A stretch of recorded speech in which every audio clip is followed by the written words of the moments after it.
Dan juga pemirsa, kasus gagal ginjal akut sudah membuat 99 anak di Indonesia meninggal dunia. Iya Putra, ternyata obat yang tersedia banyak yang belum memberikan hasil memuaskan.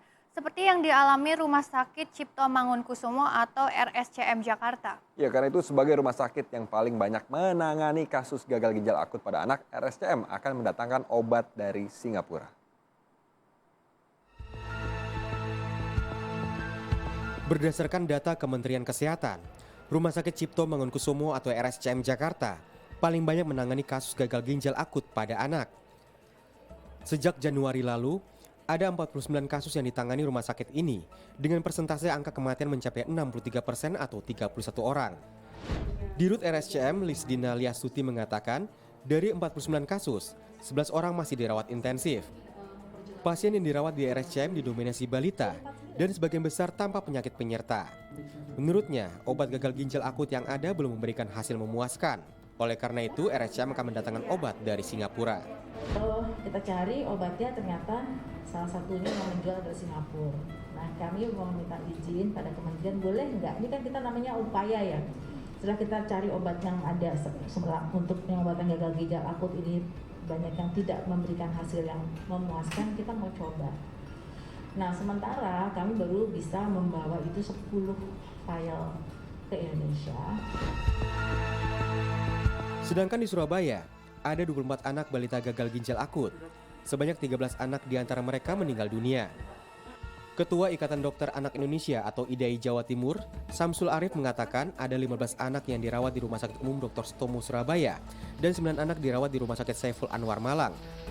Namun setelah lebih dari 1 pekan dirawat, 13 anak dinyatakan meninggal dunia. Penyebab meninggalnya belasan balita lantaran nilai zat limbah kreatinin dalam darah terlalu tinggi, melebihi ambang batas.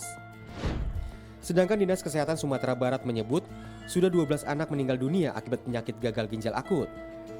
Sebagian besar pasien dirawat di Rumah Sakit Umum Pusat Dr. Jamil Padang. Total ada 22 anak yang terkena penyakit ini. Kepala Dinas Kesehatan Sumatera Barat, Lila Yanwar mengatakan 4 anak masih dirawat. Melihat banyaknya anak yang terkena penyakit gagal ginjal akut, Ketua IDAI Pusat Piprim Basarah Yuniarso mengimbau masyarakat jangan panik. Namun masyarakat agar lebih memperhatikan anjuran Kementerian Kesehatan untuk tidak memberikan obat jenis sirup kepada anak. Ini karena ditemukan kandungan zat etilen glikol pada beberapa obat sirup. Bukan obatnya sih, etilen glikol itu jadi apa ya, pencampur lah ya, pencampur obatnya. Itu kan sebetulnya bahan pembuat apa ya, polyester itu tekstil atau cat gitulah, bahan kimia ya. Hanya saja rasanya memang manis, mencegah penggumpalan di obat-obatan itu.